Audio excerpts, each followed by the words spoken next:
এদিকে গোপালগঞ্জের টুঙ্গিপাড়ায় বঙ্গবন্ধু শেখ মুজিবুর রহমানের সমাধিতে শ্রদ্ধা নিবেদন করেছেন প্রধানমন্ত্রী শেখ হাসিনা। পদ্মা সেতু প্রকল্পের সমাপনী অনুষ্ঠান শেষে প্রধানমন্ত্রী সন্ধ্যায় বঙ্গবন্ধুর সমাধিতে পুষ্পস্তবক অর্পণ করেন। এ সময় তিনি বঙ্গবন্ধু ও ১৯৭৫ সালের ১৫ই আগস্টের অন্যান্য শহীদের বিদেহী আত্মার শান্তি কামনা করে মোনাজাতে অংশ নেন। পুষ্পস্তবক অর্পণের পর প্রধানমন্ত্রী স্বাধীন বাংলাদেশের স্থপতি স্মৃতির প্রতি গভীর শ্রদ্ধা জানিয়ে কিছুক্ষণ নীরবে দাঁড়িয়ে থাকেন।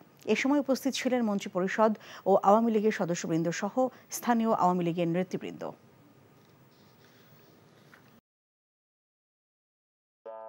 সিদ্ধান্ত লই হেলাইছে বিয়ার কাম সারি হেলাই কি এখন আন্নেলাও এবারে মাসের 20 দিন থাকুন খাম ফ্রি। আলহামদুলিল্লাহ বিয়া হয়ে গেছে।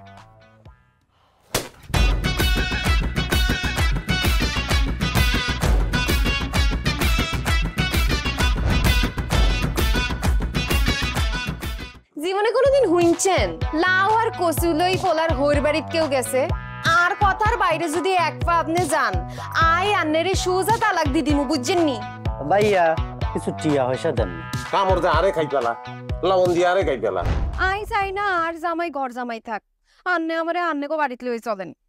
হায় আল্লাহ রে কাশেম কাশেম আমনেরে বহায় বহায় খাওয়াইতে পারতাম না আন্নে কাম করি খান। এরে কাম করছি নি খেতে কোনোদিন নাই আচ্ছা আর জীবনটা লই তুই এরকম চিনিমিনি কিল্লেই কিল্লি তুই কি আর হোলারে বিয়ের দি ওর বাড়িতে আড়াইছ না জেলখানা ঢুকেছিস? অন আরে তো ওই বাড়িতে একবার যাইতে হতো না কিনলে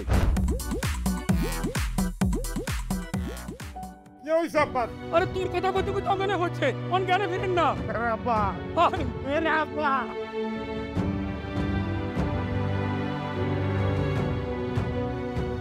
ওরে আর ডঙ্গের কথা রে আমরা বলি স্বামী স্ত্রী শুনেন আন্নে আর কাগজের স্বামী মনে প্রাণে ন সরি আন্নে কালকে ও নাই গরে এতিমের লাইন হালাইতে চলে গেছেন এত রান্ন টিয়া পয়সা ক্যাশ কিচ্ছু দিয়ে যান না ভাই আর আব্বুল্লাহকে এক বেলা কথা কইছেন না হাইলে কলজে হাঁড়ি মরি যাইও ভাই। ব্যাকের লই মিলিমিশি কেমনে থাকুন যায় কেমনে শান্তিতে থাকুন যায় বাইসির কোনোদিন এমনি।